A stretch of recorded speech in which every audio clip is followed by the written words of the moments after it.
हरे कृष्णा।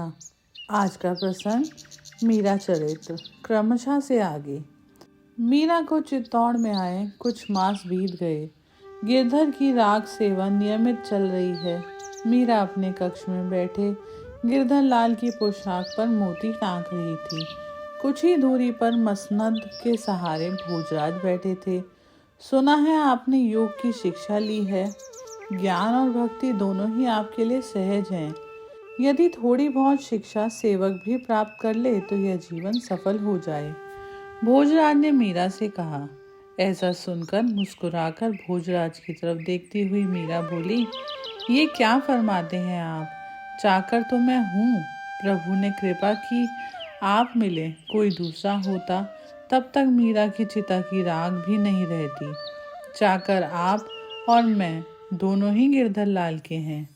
भक्ति और योग में कौन श्रेष्ठ है? भोजराज ने पूछा। देखिए, दोनों ही अध्यात्म के स्वतंत्र मार्ग हैं, पर मुझे योग में ध्यान लगाकर परमानंद प्राप्त करने से अधिक रुचिकर अपने प्राण सखा की सेवा लगी। तो क्या भक्ति में सेवा में योग से अधिक आनंद है? यह तो अपनी रुचि की बात है, अन्यथा सभी भक्त ही होते हैं। योगी ढूंढे भी ना मिलता कहीं। मुझे एक बात अर्ज करनी थी आपसे, मीरा ने कहा। एक क्यों 10 कहिए, भोजराज बोले। आप जगत व्यवहार और वंश चलाने के लिए दूसरा विवाह कर लीजिए। बात तो सच है आपकी, किंतु सभी लोग सब काम नहीं कर सकते। उस दिन शाम कुंज में ही मेरी इच्छा आपके चरणों की चेरी बन गई थी। आप छोड़िए, इन बातों में क्या रखा है।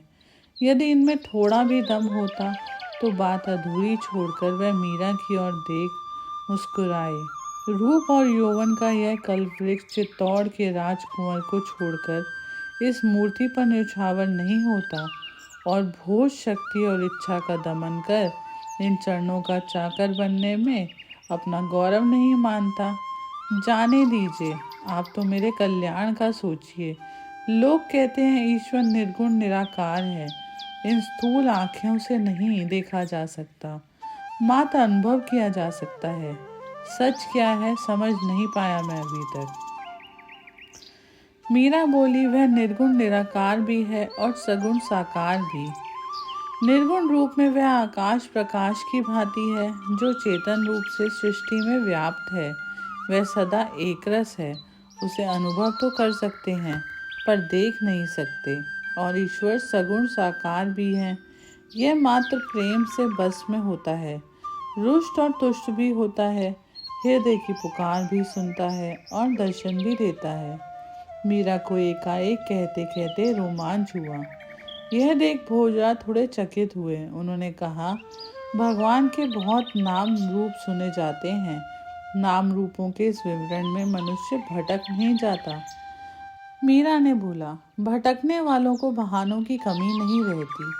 भटकाव से बचना हो तो सीधा उपाय है कि जो नाम रूप स्वयं को अच्छा लगे उसे पकड़ लें और छोड़े नहीं।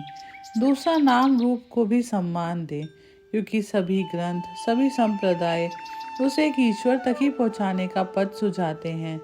मन में अगर दृढ़ विश्वास हो तो उपासना फल देती है। हरे कृष्णा।